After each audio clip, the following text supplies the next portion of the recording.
क्या आप जानते हैं कि ईस्ट अफ्रीका के समुद्र किनारे एक अलग ही तरह के डाकू निकल कर आए हैं? ये हैं सोमाली पायरेट्स।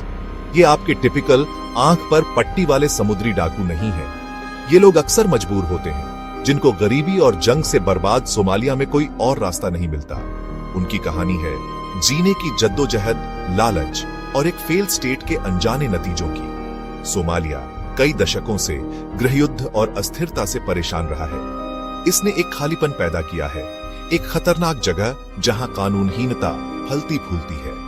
इसी हालात में पायरेसी पैदा हुई, किसी रोमांटिक एडवेंचर के रूप में नहीं, बल्कि कुछ के लिए जीने का जरिया और दूसरों के लिए अमीरी का रास्ता बनकर। तो चलिए देखते हैं सोमाली पायरेट्स की इस अराजक दुनिया की एक झलक। सोमाली पायरेसी को समझने के लिए हमें पहले उस अराजकता को समझना होगा जिसने सोमालिया को दशकों से जकड़ रखा है। एक ऐसे देश की कल्पना करो जहां कोई गवर्नमेंट काम नहीं करती, जहां सरदार और मिलिशिया वायलेंस और धमकी से राज करते हैं। यही सोमालिया की असलियत है। स्वास्थ्य सेवा और एजुकेशन जैसी बुनियादी सुविधाएं कम हैं। रोजगार के अपॉर्चुनिटीज लगभग ना के बराबर हैं। ऐसे मजबूर हालात में लोगों को जीने के लिए रास्ते खोजने पड़ते हैं, भले ही इसका मतलब इलीगल काम करना हो। इसी गवर्नेंस की कमी ने पायरेसी के लिए एकदम सही जगह बना दी। सोमाली तट के पास के विशाल असुरक्षित पानी इन मॉडर्न जमाने के समुद्री डाकुओं के लिए एक सुरक्षित ठिकाना बन गया। कई सोमाली पायरेट्स कभी साधारण मछुआरे थे जो समुद्र से अपना गुजारा करने की कोशिश करते थे, लेकिन जैसे ही विदेशी मछली पकड़ने वाले जहाजों ने सोमाली जल का अवैध रूप से इस्तेमाल किया, उनकी आजीविका बर्बाद हो गई। ये मछुआरे जो पहले से ही संघर्ष कर रहे थे और गरीबी में धकेल दिए गए। कुछ लोगों ने पायरेसी को वापस लड़ने के तरीके के रूप में देखा, उन विदेशी जहाजों से बदला लेने के लिए जिन्होंने उनकी आजीविका छीन ली थी। दूसरों ने इसे एक फायदेमंद मौके के रूप में देखा, गरीबी से बचने और अपने युद्धग्रस्त देश में अकल्पनीय धन प्राप्त करने का मौका। उनकी मंशा चाहे जो भी हो, ये लोग अक्सर जवान और मजबूर मछुआरों से पायरेट्स में बदल गए। उनकी कहानी इस बात का एक कठोर उदाहरण है कि कैसे मजबूरी लोगों को हद पार करने के लिए मजबूर कर सकती है। एक सोमाली पायरेट की जिंदगी ग्लैमरस से कोसों दूर थी। वे छोटी जर्जर नावों से काम करते थे, सोमाली तट से दूर व्यस्त शिपिंग लेन से गुजरने वाले मालवाहक जहाजों और तेल टैंकरों अपने शिकार की तलाश में खुले समुद्र में जाते थे। इन नावों पर जीवन कठोर था, मौसम की मार और हमले के लगातार खतरे के बीच। दिन क्षितिज को देखते हुए संभावित लक्ष्यों की तलाश में बीतते थे। रातें किनारे पर प्रतिद्वंद्वी समुद्री डाकू गिरोह या पानी में गश्त करने वाले नौसैनिक बलों के हमलों के डर में बीतती थी। यह निरंतर खतरे का जीवन था, जिसमें हमेशा मौत की संभावना बनी रहती थी।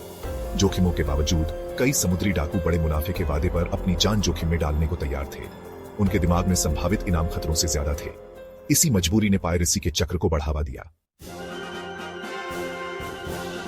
हालांकि मजबूरी से प्रेरित सोमाली पायरेसी जल्दी ही एक परिष्कृत आपराधिक उद्यम के रूप में विकसित हुई।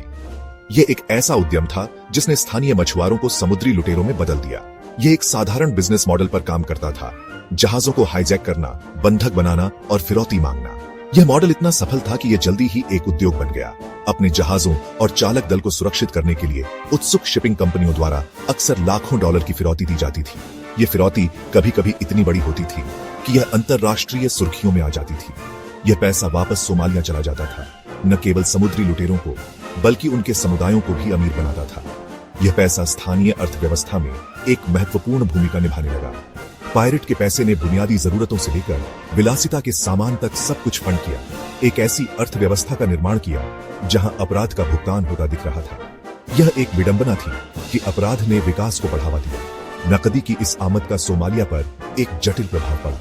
हालांकि इसने कुछ लोगों को बहुत जरूरी आय प्रदान की, लेकिन इसने भ्रष्टाचार को भी बढ़ावा दिया और इस क्षेत्र को और अस्थिर कर दिया। यह अस्थिरता केवल आर्थिक नहीं थी, बल्कि सामाजिक और राजनीतिक भी थी। पायरेसी जबकि एक समाधान प्रतीत होता था, उन समस्याओं को ही बढ़ा रहा था जिनसे वह उपजा था। यह एक दुष्चक्र था जो समाप्त होने का नाम नहीं ले रहा था। भाग 6, हाई सीज ड्रामा, साहसी हमलों और तनावपूर्ण बातचीत के किस्से।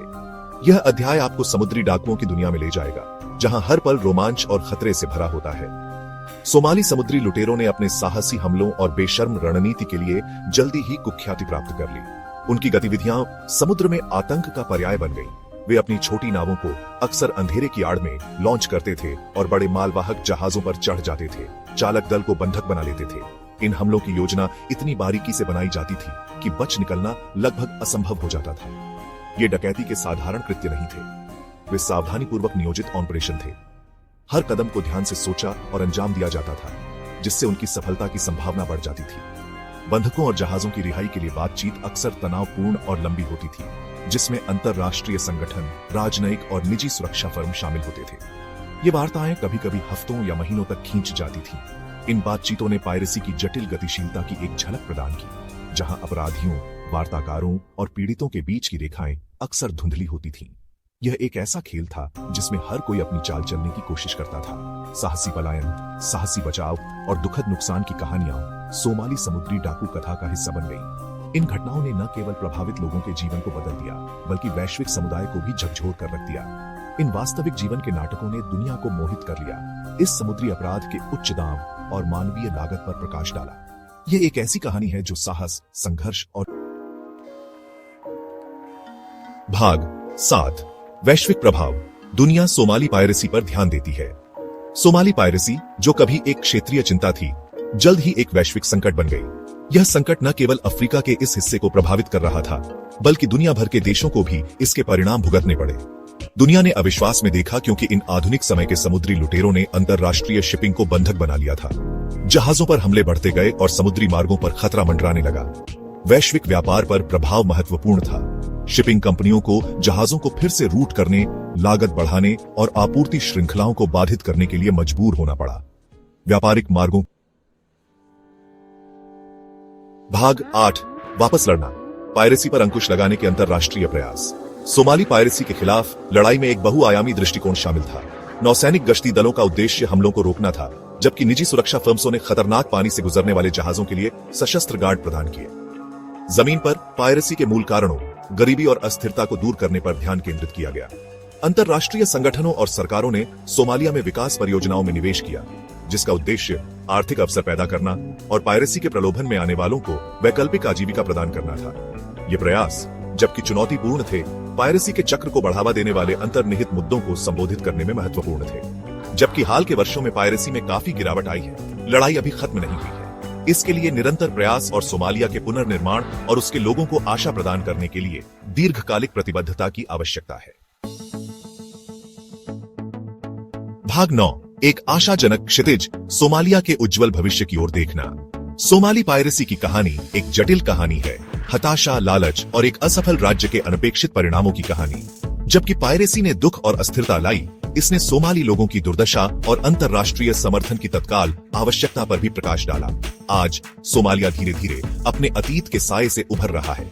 जबकि चुनौतियां बनी हुई हैं, आशा की एक किरण है। निरंतर अंतरराष्ट्रीय समर्थन और सोमाली लोगों के लचीलेपन के साथ एक उज्जवल भविष्य की संभावना है, जहां पायरेसी एक दूर की स्मृति बन जाती है। सोमाली पायरेसी की कहानी एक अनुस्मारक है कि हम सब आपस में जुड़े हुए हैं। वैश्विक चुनौतियों का समाधान करने के लिए उनके मूल कारणों को समझने और एक अधिक न्यायसंगत दुनिया बनाने के लिए मिलकर काम करने की आवश्यकता है, जहां सभी को फलने फूलने का